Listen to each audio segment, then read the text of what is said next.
Toujours du semblant. Toujours du cinéma.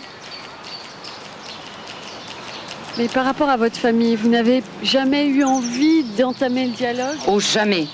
Jamais je n'ai eu envie de dire quoi que ce soit. Ah, mais alors jamais. C'est pas possible. Je peux pas leur faire de mal. Et aussi, j'ajoute, peut-être qu'ils m'aimeraient plus. C'est ce qui est arrivé à Hervé, rejeté par les siens après avoir transgressé la loi du silence. Ce Lyonnais vient spécialement à Paris pour faire partager son expérience aux membres des Petites Magdeleines, une association de journaux de famille. En général, une double page donnant à chacun des nouvelles de tous. Mais là aussi, la rédaction des articles bute régulièrement sur des non-dits. Quand on démarre un journal de famille, toutes les questions du non-dit, des choses qu'on ne peut pas dire, qui n'ont jamais été dites, que tout le monde sait mais dont on ne peut pas parler, arrivent très très vite sur le tapis. Dans un livre, Hervé a osé dévoiler non pas un secret, mais un silence. À l'âge de 15 ans, sa sœur a été internée pour schizophrénie. Progressivement, son existence même a été niée par la famille. Moi, je me suis toujours dit, c'est pas normal, c'est pas possible. Il faut dire, qu'elle existe, alors que il se disait dans la famille que nous n'étions plus 7 enfants, mais 6. Et l'habitude se prenait que on l'avait peu à peu gommée dans son existence physique.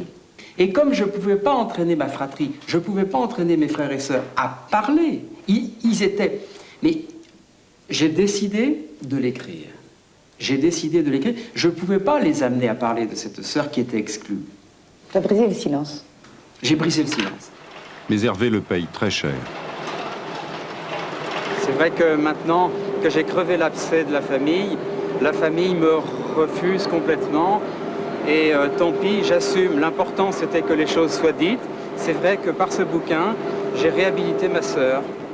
Les conséquences d'une vérité dévoilée sont souvent plus cruelles qu'un non-dit savamment entretenu. Pour le médecin que vous êtes, c'est une question vraiment importante. Faut-il tout dire? Faut-il révéler? Faut-il garder? Où les choses vont-elles le mieux? Où sont les dégâts? Quand on dit, quand on ne dit pas? Je commençais par révéler quelque chose, je ne suis pas médecin. Praticien, va-t-on dire? Oui. Merci.